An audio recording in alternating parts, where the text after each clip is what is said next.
লিখে চলেছেন।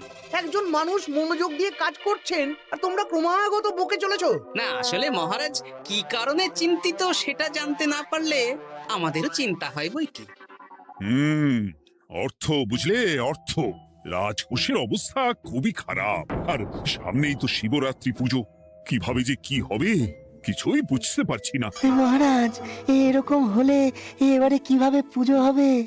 শিবরাত্রির পুজোয় তো অনেক খরচ। এত লোকজন আসেন, তাদের জন্য ভোগের প্রসাদের ব্যবস্থা করা তো মুখের কথা নয়। এবার তোমাদের সবাইকে দায়িত্ব নিতে হবে। আমরা সবাই কি দায়িত্ব মহারাজ? আমি গতকাল তোমাদের রানীমার সাথে এই ব্যাপারে কথা বলেছি। রানীমা কি বললেন মহারাজ? দেখো, তোমরা সব সভাসদেরা যদি মুক্ত হস্তে দান করো, আর রাজকোষ থেকেও যতটা সম্ভব অর্থ সাহায্য দিয়ে এবারে পুজো এবং ভোগের আয়োজন তাহলে সুসম্পন্ন করা যাবে। দানের চেয়ে বড় পুণ্যকর্ম আর কি আছে? যে সভাসদ সবচেয়ে বেশি দান করবে তাকে পরে কিছু অর্থ সাম্মানিক হিসেবে দেওয়া হবে। আচ্ছা মহারাজ। তাহলে আজ রাজসভার আলোচনা এইটুকুই রইল, বাকি কথা পরে হবে। বলি গিন্নি, আমি খুব সমস্যার মধ্যে আছি বুঝলে। হ্যাঁ, তোমার তো অর্থের টান ধরলেই আমার কথা মনে পড়ে গো। কি করে বুঝলে? বাবা, বুঝবো না? এতদিন ধরে তোমার সাথে সংসার করছি, তাও বুঝবো না? আমি কি আজকাল আর তোমার কাছে চাই বলো? আমার মা আমার নাম রেখেছিল পার্বতী, আর বলেছিল দেখিস তুই ভগবান শিবের মতন বর পাবি। তোমাকে পেয়েছি, কিন্তু সাথে পেয়েছি অভাব। হ্যাঁ, সে যতই অভাব হোক, মন্ত্রী মশাইয়ের মতো স্বভাব তো নষ্ট করিনি গিন্নি। সেই জন্যেই তো তোমার সংসারে পড়ে আছি গো, নইলে কবে এই চাল চুলোহীন সংসার ছেড়ে চলে যেতুম। হ্যাঁ, বলছি শোনো না, এই কিছু মোহরের খুব দরকার। এবার মন্দিরে শিবরাত্রির পুজো হবে, কিন্তু মহারাজ তেমন খরচ করতে পারবেন না। তাই কি? তাই আমাদের সব সভাসদদের বলেছেন দান করবার জন্য। এই দেখো, আমার যা গয়নাগাটি ছিল সবই তো বন্ধক রাখা আছে, নইলে বলতাম। আরে বাবা, সে তো জানি, কিন্তু আর কোনো উপায় নেই। কি বলি বলো তো? দেখি কি করা যায়। আরে বাবা রে বাবা, এত চিন্তা ভাবনা না করে বাবা মহাদেবের ওপর ভরসা রাখো গো, উনি কোনো একটা পথ দেখাবেন। দেখো, দেখা যাক গিন্নি, উনি এখন আমার আশা ভরসা।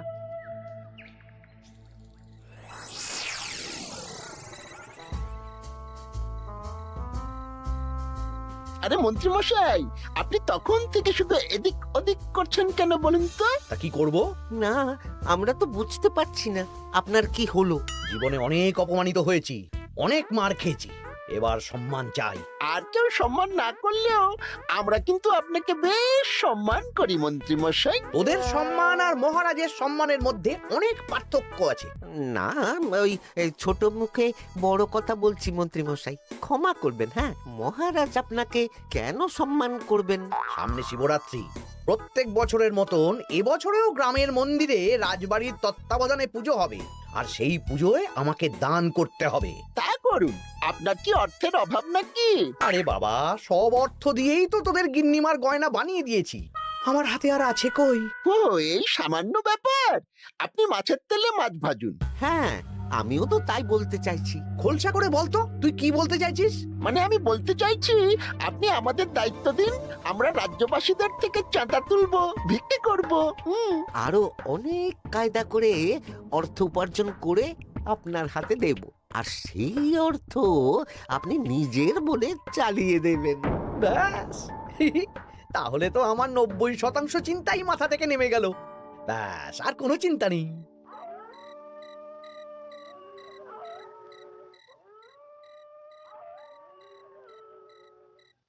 কি গো, এত রাত হয়ে গেল, এখনো ঘুমোচ্ছ না কেন বলো তো? হ্যাঁ, খুব চিন্তা হচ্ছে গো গিন্নি, এখনো বুঝে উঠতে পারিনি যে কি করে দান করব।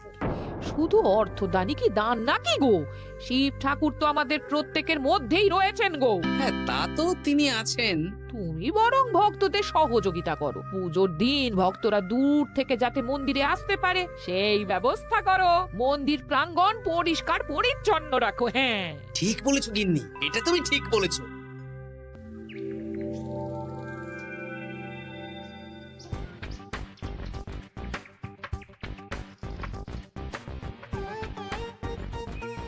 এই যে বাড়িতে কে আছেন? মন্ত্রী মশাই বলুন। হ্যাঁ, তা প্রত্যেক বছরের মতন এই বছরেও তো শিবরাত্রি উপলক্ষে মন্দিরে পুজো হচ্ছে, জানেন তো? হ্যাঁ, সে তো জানি, কিন্তু আমার গিন্নির পায়ে এত ব্যথা যে এবারে আর জল ঢালতে যেতে পারবে বলে তো মনে হয় না। তাতে কি, আপনি দান করুন, বাবা দূর থেকে আশীর্বাদ দিয়ে দেবেন। দান? তা কিসের দান? এত ধুমধাম করে পুজো হবে, তার দান। এ কি, এতদিন ধরে মন্দিরে তো দান দেওয়ার কোনো ব্যাপার ছিল না। এবার আছে। দান করা সবচেয়ে বড় ধর্ম। হ্যাঁ, আমরা বুড়ো বুড়ি খুব অল্প অর্থে সংসার চালাই। আমাদের ছেলে যেটুকু পাঠায় তা দিয়েই চালাই। আমরা আর কি দান করব মন্ত্রী মশাই? দরকার হলে কদিন না খেয়ে থাকবেন, বাবার নামে উপোস করবেন, আর যে দান করবে না আমি তাকে এই রাজ্যে থাকতে দেব না। ওরে বাবা রে, দিচ্ছি দিচ্ছি দিচ্ছি। আর শুনুন, এই দানের ব্যাপারটা যেন 5 কান না হয়, নইলে কিন্তু। ওরে বাবা, না না না, ঠিক আছে ঠিক আছে। আজকে সারাদিনে ভালোই রোজগার হয়েছে, কি বলিস বটা? হ্যাঁ, কালকে আবার সারাদিন চাঁদা তোলা হবে। চাঁদা নয়, বল চাঁদার নামে দান তুলছি। হ্যাঁ, আর যা ভয় দেখাচ্ছি, কেউ ভয় মুখ খুলবে না। সেই তো যাই, এরকম চলতে থাকলেই আমাকে সেরার সেরা দানি হওয়া থেকে কেউ আটকাতে পারবে না। এই তুমি এই ভর দুপুরে বস্তা কাঁধে নিয়ে কোথায় যাচ্ছ গো? একটু জঙ্গলের দিকে যাচ্ছে গিন্নি, শুকনো কাঠ নিয়ে আসি। পুজোর দিন তো ভোগের রান্না করতে জ্বালানি লাগবে, দেখি শুকনো কাঠ নিয়ে রাজবাড়িতে দিয়ে আসবো। বেশ বেশ বেশ, যাও। হে দেবাদিদেব মহাদেব, তুমি একটু দেখো বাবা।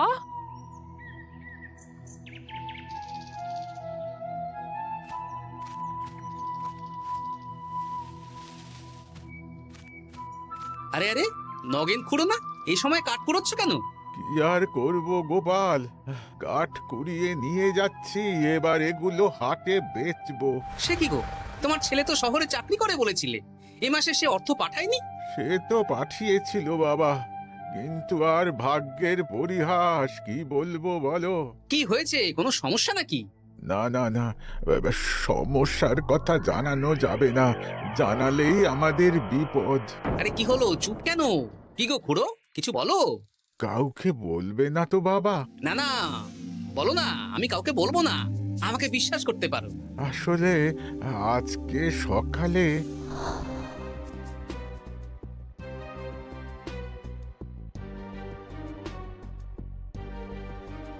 হ্যাঁ, মন্ত্রী মশাই? হ্যাঁ, শুধু আমাদের বাড়ি থেকে না, গ্রামের সব বাড়ি থেকে তুলেছে। ঠিক আছে খুড়ো, তুমি নিশ্চিন্তে থাকো। আর আমার চিন্তার শেষ নেই।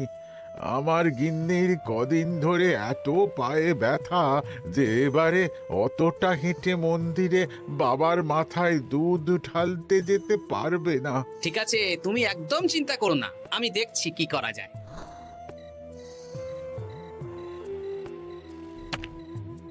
প্রহরী, এটা ভাড়ার ঘরে রেখে দিয়ে এসো। বলো গোপাল দিয়েছে, ভোগ রান্নার সময় জ্বালানি লাগবে তো, তাই এই কাঠ দিয়ে গেলাম। আচ্ছা গোপাল দাদা।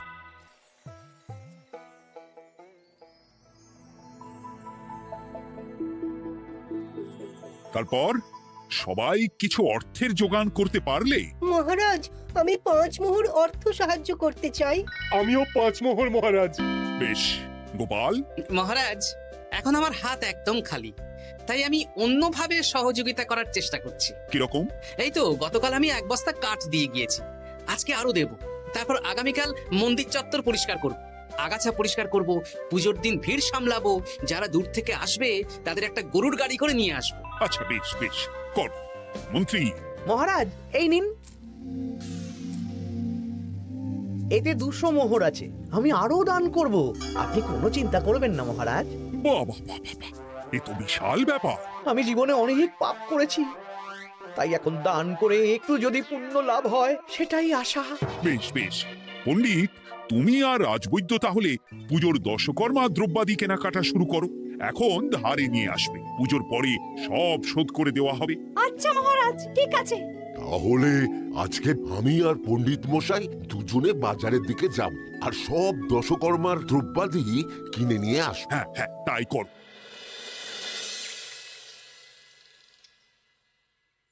এই ঘটা পুঁটির বাবা একটা কানা করিও চাঁদা দেয়নি। হ্যাঁ, আমার মাথায় একটা বুদ্ধি আছে। কি বুদ্ধি? দেখ, ওদের বাড়ির বাইরে একটা শাড়ি ঝুলছে।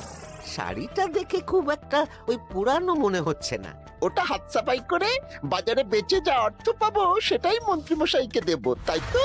একদম তাই।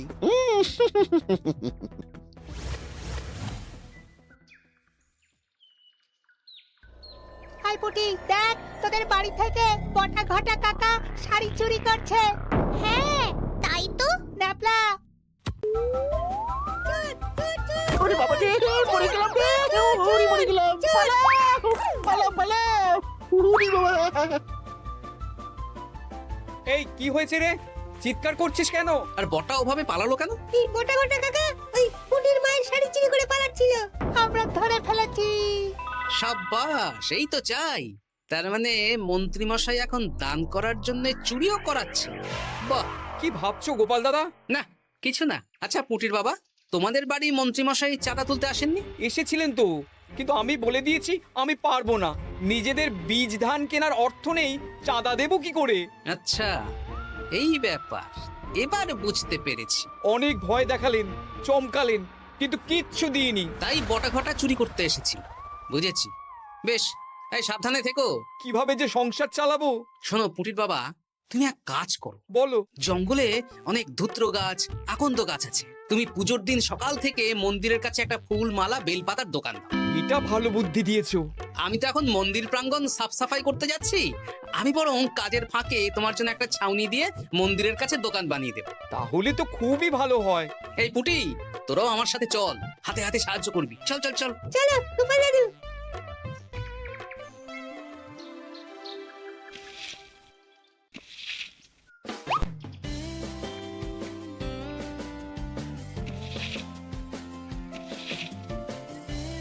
দাদু, এই জায়গাটা গর্ত আছে, তাই মাটি নিয়ে এলাম। এই তো বুদ্ধিমান ছেলে, এবার ঢেলে দে। ব্যাস, এখানটা এবার ঠিক হয়ে গেল। দেখি এবার মন্দিরের পিছনের দিকটা একটু পরিষ্কার করে দিই।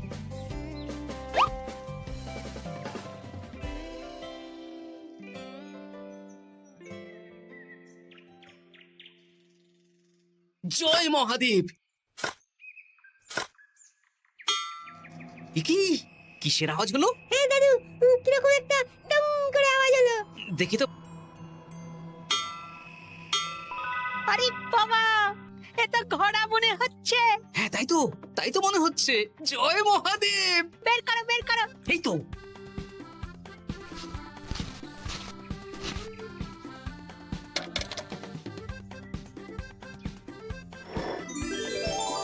ও দাদু, এ তো সোনার মোহর। জয় মহাদেব, তুমি সত্যি আছো প্রভু, তুমি সত্যি আছো। একই দাদু, তুমি কাঁদছো কেন? সবই মহাদেবের কৃপা। মহারাজ বলেছিলেন দান করতে, মহাদেব নিজেই নিজের পুজোর ব্যবস্থা করে নিলেন রে। হ্যাঁ, তাই তো দেখছি দাদু। তবে শোন, এই কথাটা কাউকে বলিস না। আচ্ছা গোপাল দাদু, আমরা কাউকে বলবো না। হ্যাঁ।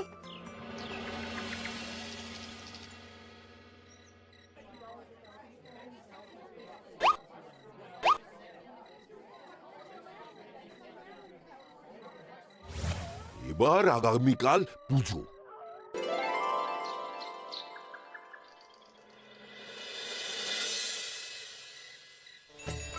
জয় শিব শম্ভু, হর হর মহাদেব। হে প্রভু, হে মহাদেব, জগতের কল্যাণ করো ভোলানাথ। জয় শিব শম্ভু। জয় জয় শিব শম্ভু, জয় শিব শম্ভু। বাবা দেখো বাবা। বাহ বাহ বাহ বাহ, এই তো সব ভালোই হচ্ছে। ভালো তো হবেই মহারাজ, আমি যা দান করেছি, পুজো পাঠ এবারে ধুমধাম করে হবে। দান করে অত অহংকার করতে নেই মন্ত্রী। এক হাতে দান করলে আরেক হাতকে জানাতে নেই, বুঝলে? বুঝেছি মহারাজ।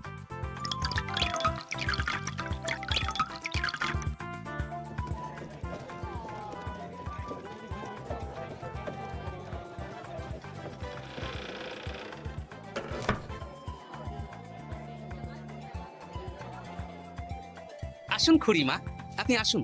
সত্যি গোপাল, তোমার মতো মানুষ হয় না। আমার পায়ে বড় ব্যথা, ভেবেছিলাম এই বছর হয়তো মন্দিরে আসতেই পারবো না। আহা, আমি তো আপনার ছেলের মতন। আর কাল আবার আসতে হবে, বড় মাঠে ভোগের আয়োজন আছে, গাড়ি পাঠিয়ে দেবো, কেমন? বেঁচে থাকো বাবা, বেঁচে থাকো। দেখো দেখো গোপালকে দেখো, ও হয়তো অর্থ সাহায্য করেনি, কিন্তু অন্যভাবে কত সাহায্য করছে। এই মন্দির প্রাঙ্গণ থেকে সব আগাছা পরিষ্কার করেছে।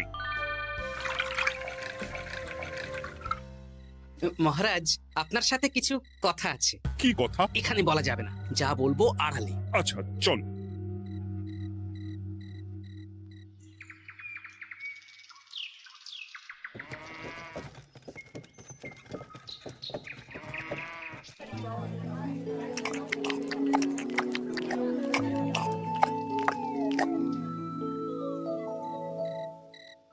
আজ সান্ধ্য সভায় সবাইকে আমি ডাকলাম, তার একটাই কারণ। কি কারণ মহারাজ? কি বলবেন আজ? গতকাল শিবরাত্রির পুজো আর আজ বেলার পুজোর ভোগ গ্রহণ পর্ব বেশ ভালোভাবেই সুসম্পন্ন হলো। এতে আমি খুব খুশি ও শান্তি পেয়েছি। তাই মহারাজ আমাকে সম্মান প্রদান করবেন, তাই তো? আমার মনে হয় আমি সবচেয়ে বেশি দান করেছি। না, তুমি তো কোনো নিঃস্বার্থ দানই করনি। মানে আমি যে কত মোহর দিলাম। ওগুলো তো লোকজনকে ভয় দেখিয়ে দানের নামে চাঁদা তুলে দিয়েছো। সেরেছে, সব জেনে গেছেন। হ্যাঁ, সেই জন্য সম্মান নয়, তোমাকে শাস্তি দেওয়া হবে। ওরে বাবারে, ভুল হয়ে গেছে, ভুল হয়ে গেছে। ক্ষমা করুন মহারাজ, ক্ষমা করুন। এসব ক্ষমার অযোগ্য ভুল। যাই হোক, মহাদেবের কৃপায় মহাদেবের পুজো হয়েছে। তুমি যে অর্থ লোকজনের কাছ থেকে তুলেছিলে সেটা লোকজনের মধ্যেই বিলিয়ে দেওয়া হবে। তাহলে পুজোয় যা খরচ হলো তার বকেয়া কিভাবে মেটাবেন? সেটার ব্যবস্থা তো স্বয়ং মহাদেব করেছেন মন্ত্রীমশাই। হ্যাঁ, মহাদেব কিভাবে? আমি একদিন বিকেল বেলা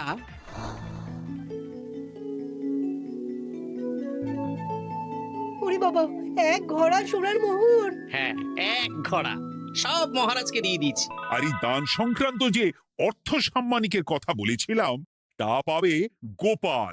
ধন্যবাদ মহারাজ।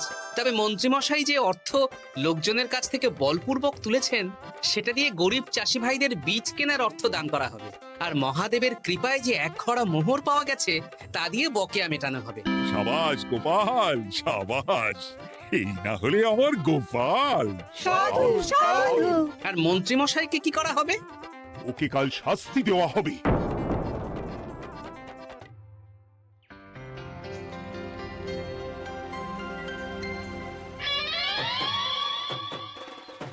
ও মহাদেব, ও শিব ঠাকুর, আমাকে ক্ষমা করে দিন, ক্ষমা করে দিন আমাকে। ওসব না বলে একবার কান ধরে উঠবস করুন আর একবার করে বলুন, জয় মহাদেবের জয়। জয় মহাদেবের জয়, জয় মহাদেবের জয়, জয় মহাদেবের জয়। সবই মহাদেবের দান।